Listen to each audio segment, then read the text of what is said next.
السلام عليكم ورحمة الله تعالى وبركاته. مرحبا بكم معايا على قناتكم مطبخ جوهر اللذة.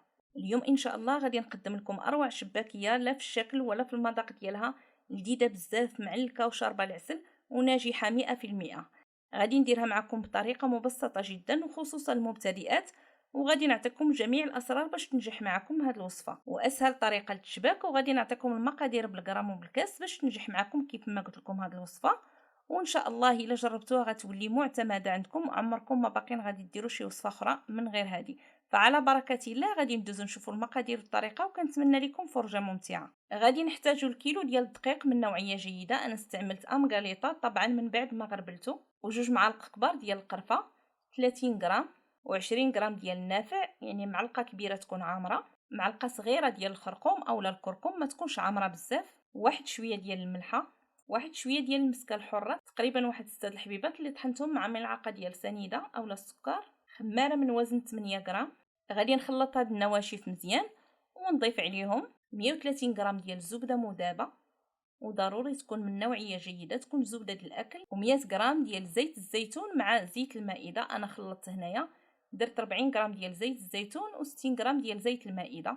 ما نكثروش فيها زيت الزيتون لان فاش تنبداو نقليوها كتعطي واحد المذاق اللي هو خايب. غادي نخلط حتى نشوف الدقيق بدا كيتجمع على هذا الشكل هذا، ونضيف عليهم كاس ديال الجنجلان اللي يكون مطحون مزيان حتى يتنيل لينا، يولي بحال هكا ما يبقاش فيه دوك الحبيبات باش ما يقطعناش العجينه، وما يكونش محمر حيت الشباكيه راه ما كنديروش فيها الجنجلان محمر لان كتحرق لينا في القلي وكيعطينا المروره.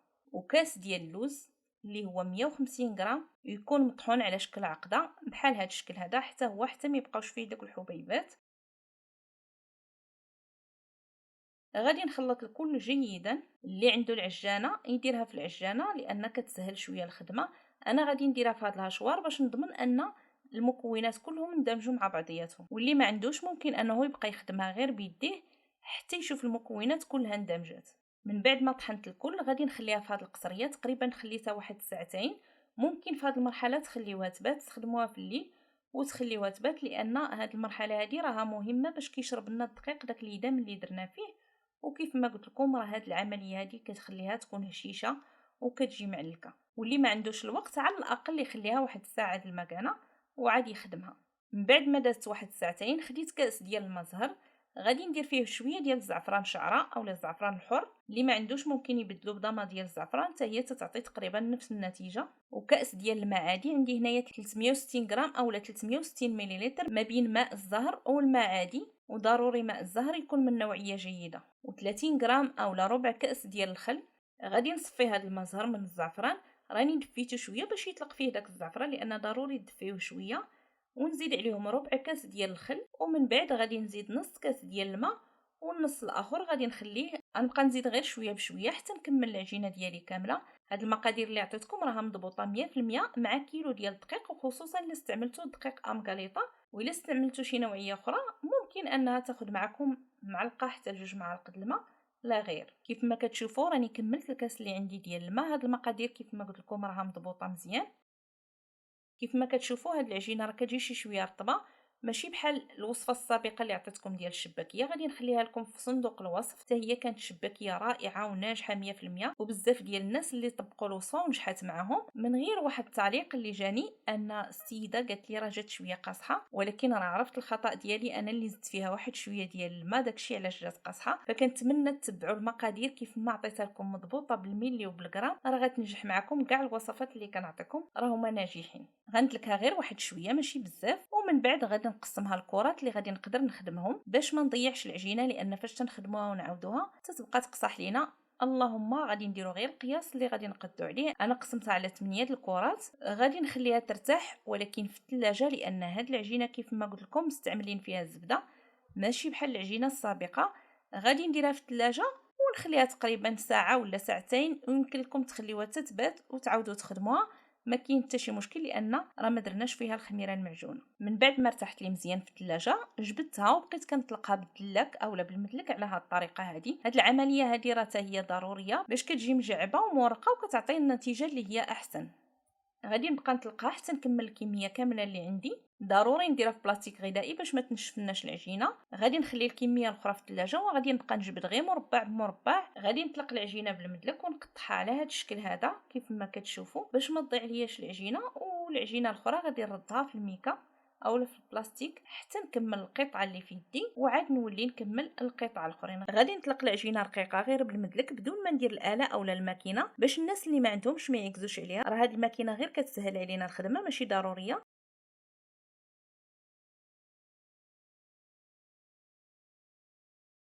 طلقت العجينه حتى ولات على هذا الشكل هذا رقيق، حيت الشباكيه الا كانت غليظه ما كتجيش في المذاق ديالها زوينه وحتى الشكل ديالها كيتخسر وكتجي معجنه من الداخل. وبالنسبه للمبتدئين اللي ما يعرفوش يتعاملوا مع العجينه يمكن لهم يديروا واحد شويه ديال الدقيق، غير شويه ماشي بزاف، انا تنأكد عليها غير واحد شويه.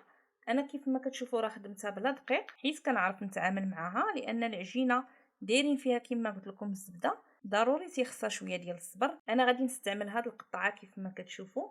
هذه في الحقيقه راه كتسهل الخدمه بزاف وكتخلي حتى الشباكيه كتجي قياس واحد بلا ما كتبقاي تعذبي معاها. غنديرها فوق العجين ونضغط عليها مزيان ونحيد دوك الجوانب اللي كيشيطوا ليا، نجمعهم وحده فوق وحده بدون ما نعجنهم. غادي نردهم في بلاستيك غذائي حتى نسالي ونولي نخدمهم. عندي 5 ديال الاشرطه، غادي نجيب الجوج الاولين غادي نحطهم على الثالث والرابع كيف ما كتشوفوا على هذا الشكل هذا، والشريط الخامس غادي نديرو من التحت وندير عليه صبعي ونقرص داك الجوانب ونقلب العجينه ونجرها واحد شويه نعطيها هذا الشكل ديال الوريضه ونقرص على داك الجوانب. الا كانوا شايطين كيف ما قلت لكم غادي نحيدوهم، وها الشكل ديالها كيف ما كتشوفوا راه كيجي زوين. غادي نستمر على هذه الطريقه هذه، غادي نستعمل هذه الجراره ونستعمل حتى الماكينه باش تساعدني دغيا في الخدمه ونسالي. ومن بعد غادي نخليهم في الصفيحه ديال الفرن يباتوا ليله كامله. انا قسمت الكميه على جوج، ما خدمتهاش في نهار واحد، خدمت نص هذا النهار وقليته لغدي ومن بعد عاد كملت النص الاخر وقليته حتى هو، يعني درت في الخدمه يومين ديال الخدمه. غادي نخليهم كيف ما قلت لكم ليله كامله باش كيبسوا وما كيتخسرش الشكل ديالهم. ضروري يباتوا ليله كامله ولا على الاقل واحد 6 ديال السوايع. وبالنسبه للناس اللي ما كيتوفروش على هذه القطعه يمكن لهم يخدموا غير الجراره العاديه، يقطعوا 5 ديال الاشرطه ويديروا نفس الطريقه.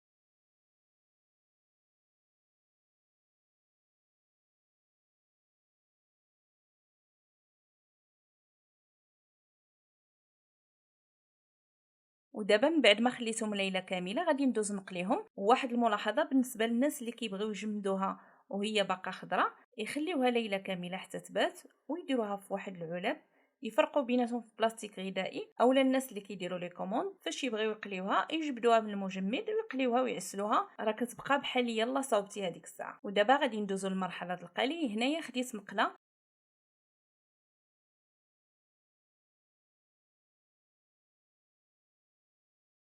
ودرت فيها الزيت اللي تكون شويه كثيره. غادي نخليها تسخن، ما تسخنش بزاف حتى تحرق لنا الشباكيه، وفي نفس الوقت ما تكونش بارده باش الشباكيه ما تحلش. غادي نبدا نوضع فيها الشباكيه غير واحد الكميه، ما ندحسهاش بزاف باش يبقى ليا الفراغ فين نقلبها باش ما تخطف لينا الشباكيه وتحرق دغيا من برا. والنار تكون معتدله، ما تكونش مرتفعه بزاف. منين نشوفها بدات تاخذ داك اللون الذهبي ما تكونش محمره بزاف باش ما تحرقناش حيت تبقى شاده شويه السخونيه. غادي نحيدها بواحد الصفاي ونديرها مباشره في العسل اللي تيكون بارد. راه سبق ليا وحطيته لكم في القناه، ما بغيتش نعاود معكم دابا باش ما يجيكمش الفيديو طويل. غادي نخلي لكم الرابط ديالو في صندوق الوصف، سيروا شوفوه. اول حاجه تبداو بها هي العسل.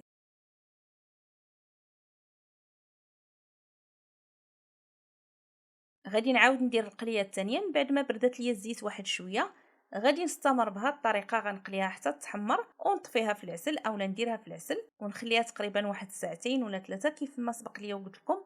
راه ما درتش الكميه كامله، قليتها في نهار واحد قسمتها على جوج. ودابا من بعد ما خليتها واحد المده اللي هي طويله تقريبا حتى ساليت الشباكيه الاخرى، عاد درتها في واحد الكسكاس وغادي نبقى نسقطرها من داك العسل. وفي نفس الوقت غادي ندير ليها شويه ديال الجنجلان اللي حمرته من قبل.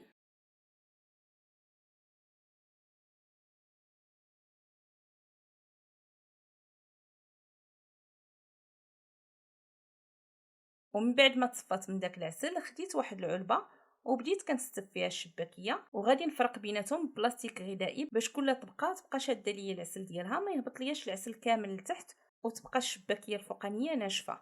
غادي نستفها حتى نعمر العلبه ونغطيها مزيان ببلاستيك غذائي وندخلها للمجمد. وقتاش ما بغيتها كنجبد الكميه بواحد نص ساعه، اولا كنجبد واحد الكميه اللي كدوز لي 3 ايام ولا 4 ايام، كنديرها غير في الثلاجه، ما كتوقع لها حتى حاجه، حتى الاسبوع كتبقى هي ما كتوقع لها حتى شي حاجه. ودابا غادي تشوفوها معايا في طبق التقديم، وشوفوا معايا ما شاء الله كيفاش جات لذيذه بزاف، معلكه وهشيشه وشاربه العسل. اللي داقها تعجبو، والشكل ديالها جا رائع بزاف، والمذاق ولا اروع، جات لذيذه بزاف. كنتمنى تجربوا هذه الوصفه لان وصفه ناجحه، وعطيتكم مقادير مضبوطه بالغرام وبالملي وحتى بالكاس. انا متاكده الا تبعتوا المقادير كيف ما عطيتها لكم واخا تكونوا اول مره غديروا الشباكيه غادي تنجح معكم. فإلا عجبكم الفيديو ما تنسونيش من لايك وتعليقاتكم المحفزه، واللي مازال ما اشتركاش تنقول لك حبيبتي مرحبا بك، تفضلي اشتركي معنا وفعلي الجرس باش يوصلك كل جديد.